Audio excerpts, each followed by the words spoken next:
My board member told me, she goes, Shelley, you cannot talk about marriage. Marriage is a religion. I said, Gail, I have never seen the Church of Marriage. Marriage is honored in every major religion in this world. Marriage is a good thing. But do you know what? The only people fighting for marriage right now are gays and lesbians. Why aren't we fighting for marriage? It is good for men. It is good for women. It's good for our children. It's good for education. It's good for health. It's good for religion. It's good for finance. It's good for retirement. And it's great for sex. I want my kids to have great sex. But I want them to be married first. Get your bar up. Do you know when I was growing up, there was a marriage bar. I remember my grandma Georgie, she sat me down before my wedding and she said, young lady, you better deserve to wear that white dress. And I went, great, okay, grandma. Therefore, my dress was rose-colored. See, there was a standard. I wasn't raised in the church. I didn't know about this. We didn't have this. I didn't know. You do what you know till you know better. Nobody had this talk with me. I got the talk of, you know what, if you're messing around, you need to get on the pill. I look at my mom and I'm like, Mom, I'm a foot taller than every boy in the whole school. I've never had a date. Why do I need to be on the pill? But do you see, that was the mantra back then. Get your bar up. We know behavior starts somewhere below the expected standard. If your standard is marriage, where could behavior start?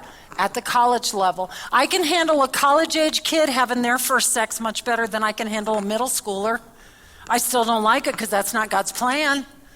But let's get the bar up. You know, I was in college, I had a track scholarship. And my second year in college, the national championship was at UCLA. And everybody always told me, Shelley, you're tall, you need to model. Well, you know, I'm from Podunk, Iowa. Podunk, Illinois, where are you going to model there, you know? And I thought, if I could go to UCLA, I could model. If I just got to get to California. So it wasn't even about track. It was about getting to LA. So that year you had to jump 5'8" to qualify for the national championships. And I'd only jumped 5'5" up to that point. And you guys, 3 inches, that's a lot when you're this high off the ground already, you know? But I thought, okay. So I measured 5'8" around my dorm room. And I put masking tape all the way around my dorm room. So every time I walked in, I looked at 5'8". And my friends would come in and they're like, what's with the masking tape? I said, oh, that's 5'8". I have to qualify at nationals in April in order to go to nationals. And, or qualify at the qualifying meet to go to nationals. And that year, one of the qualifying meets was at the Drake Relays. And when I was a little girl, we grew up in Iowa, and my mom and dad always took us, my brother and I, to the Drake Relays. That was a big deal, and it was usually the weekend of my mother's birthday. So we did this big deal, and I thought, I get to compete at the Drake Relays. I grew up being there, and now I get to compete there, and all my family and all my friends are there, and it was big stuff. And I don't know if you've ever been to the Drake Relays, but it's only a track stadium. 10,000 people in a track stadium. There's no football field in the middle. It's just for track. And that year, 1976, that tells you how old I am. I'm not 40. I wish I was. But anyway, that year they had just installed that huge scoreboard. So when distance runners went by, they would ticker tape them and you could see them coming through. It was like the Olympics. This was like big stuff for us. And so that morning, the women's high jump was at the end where that scoreboard was. And, you know, we're all warming up and it's April and it's kind of crisp in the morning, but it was a beautiful day. And they're going to do the Star Spangled Banner. So 100-piece band lines on the apron of the track right in front of that scoreboard. I remember that. Well, in track and field, the worst jumpers jump first. They save the best for last. And I just barely qualified to get there.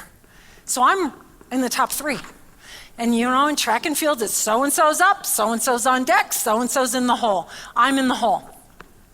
So that band gets ready to play the Star Spangled Banner. And they do, and we're all standing there doing the honorable thing. And I got my sweats off, and I'm warming up, and I'm the third one to go, and now it's Shelley Grooms up. And so I'm back at my mark, and I'm rocking, and I'm looking at 5'8". Oh, by the way, 5'8" was qualifying for nationals, and 5'8" was opening height. I'd never jumped it in my life, let alone the first jump of the day. But you know what? That spring, I had that mark. I looked at it every day. I was in the weight room. I was eating well. I was working out. Because I wanted to go to UCLA so I could model. Okay. I can do this. And I remember rocking. And as soon as my name got called, that 100-piece band started to play the theme from Rocky.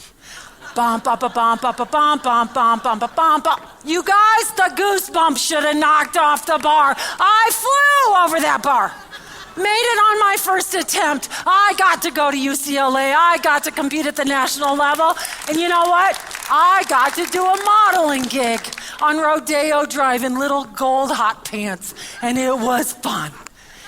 But you know what? I set my bar high and then I worked hard to get there. And that's what we need. We need a bar, a standard of sexual self-control for your kids. Get that bar up. Because behavior starts somewhere below the expected standard.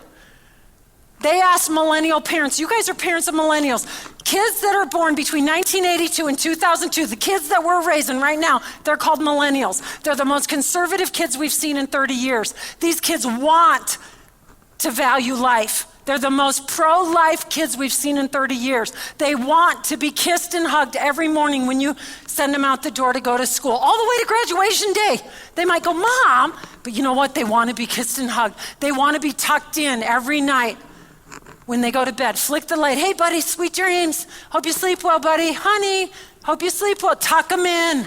They want to eat dinner at the table. They want a knife, fork, and spoon. They don't want McDonald's. They don't want Pizza Hut. They don't want a carton. They want Leave It to Beaver. They want that. This is the most conservative group of kids we've seen.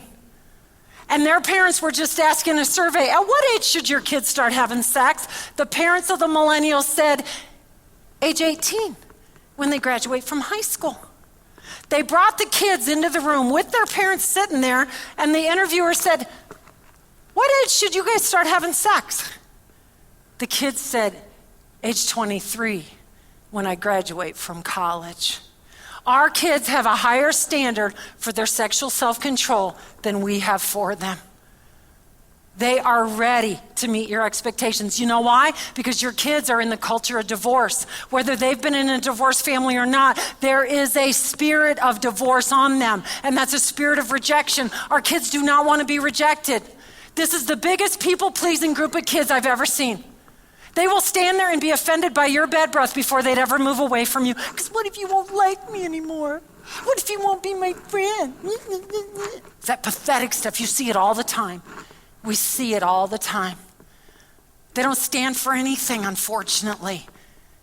We got to prop them up. Got to pray off that spirit of rejection on them. Pray courage for them. Pray that they will stand for righteousness. Raise them up to be men and women of God. Get your bar up. You guys, you have high standards academically for your kids. You want your kids to have A's and B's. You have high athletic standards. I saw all the banners in the gym today. You obviously have high standards. Why is your standard for sexual self-control so low? Get your bar up. And we want our kids to do well at piano recitals. We want them to do well at the drama, the play, the spring musical. We want them to do well in everything they do. We have high bars of expectation. Get the bar up. Do you know I'm in Nebraska? I got to speak to the state legislature. 67 men, 1 woman. I'm here pitching this to the state of Nebraska. And I said, look at you guys. You're all in mourning. Tom Osborne retires. And you think, oh, we're never going to get to the national championship. Oh. And then what do? You hire Coach Solich, and he takes your team to 8-3, and you fire him. I said in Colorado, we'd have kept a coach that was 8-3, but you guys fired him. And then you get Callahan, and now you got Pastizzi or Panini or Pastuzzi or whatever his name is. I said, nothing's good enough for you guys. Look at you. You obviously have a very high standard for football. Why do you have such a low standard for sexual self-control? Somebody in that room caught the vision, called Washington, D.C., and Representative Lee Terry on the Hill calls me and says, get your body on a plane. You need to come to Washington. They got it. Because I used their football team. That was the standard in Nebraska. They're nuts about those Cornhuskers. They are. What's the standard here? Is it athletics? Is it academics? Is it the arts? Is it moral character? What is it? What is it? Whatever it is, get this bar to match it. Get it up there. Your kids want to please you. They don't want to disappoint you. Raise your bar.